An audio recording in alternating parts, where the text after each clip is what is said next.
Hi friends, welcome to Madurai Samayal.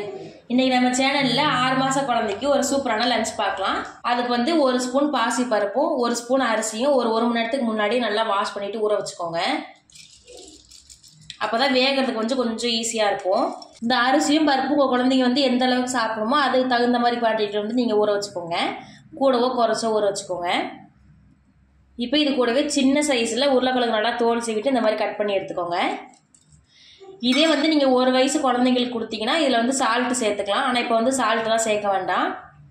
கூடவே சின்னதா ஒரு பல் பூண்டு சேர்த்துக்கோங்க. பூண்டு வந்து அதிகமா சேர்க்க வேண்டாம். ஒரே ஒரு பல் மட்டும் சேர்த்துக்கோங்க. இதுல 1 பிஞ்ச் மஞ்சள் சேர்த்துக்கோங்க. 1 பிஞ்ச் பெருங்காயத்தூள் சேர்த்துக்கோங்க. இப்போ இதுல வந்து தண்ணி சேர்த்துக்கலாம். தண்ணி வந்து கொஞ்சம் நல்லா நெம்பவே சேர்த்துக்கோங்க. இப்போ நல்லா அரிசிக்கு மேல நல்லா காய் முங்குற அளவுக்கு தண்ணி சேர்த்துருக்கோம். இதை வந்து அடுப்பு வந்து மீடியம்ல வச்சு 7ல இருந்து 8 விசில் விட்டு எடுத்துக்கலாம். அப்பதான் வந்து நல்லா வேகும். ஏன்னா நம்ம கொஞ்சமா குவான்டிட்டி சேர்த்துருக்கோம். அதனால 7-8 விசில் வச்சு எடுத்துக்கலாம். இப்போ நல்லா 7-8 விசில் விட்டு நல்லா வெந்துருச்சு. பார்த்தீங்கன்னாலே தெரியும். கிழங்கும் சாதமும் நல்லா வெந்து வந்துருச்சு.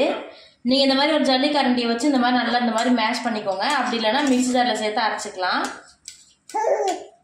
ஒரு 8 மாதத்துக்கு அப்புறம் கொடுக்குற மாதிரி இருந்தால் இந்த மாதிரி கரண்டியை வச்சு நல்லா மசிச்சு கொடுக்கலாம். 6 மாதம் 7 மாதம் குழந்தைங்களுக்கு வந்து மிக்ஸி ஜாரில் போட்டு ஒரு அடி அடிச்சு கொடுத்துக்கலாம். இப்போ நான் ஜாரில் போட்டு ஒரு அடி அடிச்சு எடுத்துக்கிறேன். இப்போ ஜாரில் போட்டு ஒரு சுற்று நல்லா விட்டு எடுத்தாச்சு. இப்போ இந்த சாதம் ஊட்டும் போதே கொஞ்சமாக இந்த மாதிரி சுடு தண்ணியில் 4-5 ஜீரகத்தை சேர்த்து நல்லா கொதிக்க வச்சு எடுத்துக்கோங்க. குழந்தைங்களுக்கு வந்து ஜீரணமாகிறதுக்கு ஈஸியாக இருக்கும். இப்போ நம்ம சாதம் ஊட்டுறதுக்கு முன்னாடியே சுடு தண்ணி வச்சுக்கலாம். 4-5 ஜீரகத்தை சேர்த்துட்டு நல்லா இந்த மாதிரி கொதிக்க வச்சு எடுத்துக்கோங்க. நம்ம கிழங்கு பாசி பருப்புலாம் சேர்த்துக்கனால குழந்தைங்களுக்கு வந்து ஜீரணமாகிறதுக்கு ஈஸியாக இருக்கும். அதனால நல்லா கொதிக்க வச்சு எடுத்துக்கோங்க. இப்போ நம்ம ரெடி பண்ணி வச்சிருக்க சாதத்தை குழந்தைக்கு வந்து ஊட்டி விடலாம்.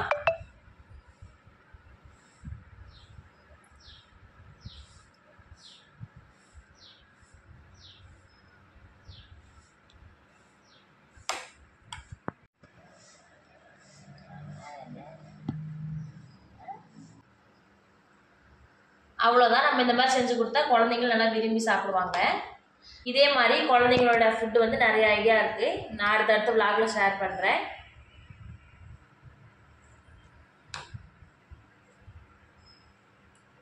தேங்க்யூ.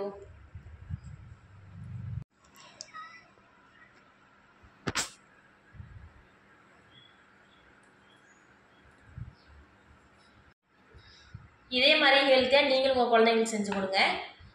இதே மாதிரி அடுத்த ஃபுட் ரெசிபியில் உங்களை சந்திக்கிறேன். இந்த வீடியோ உங்களுக்கு பிடிச்சிருந்தா லைக் பண்ணுங்கள், கமெண்ட் பண்ணுங்கள். மறக்காம மதுரை சமையல் சேனலை சப்ஸ்கிரைப் பண்ணுங்கள். தேங்க்யூ.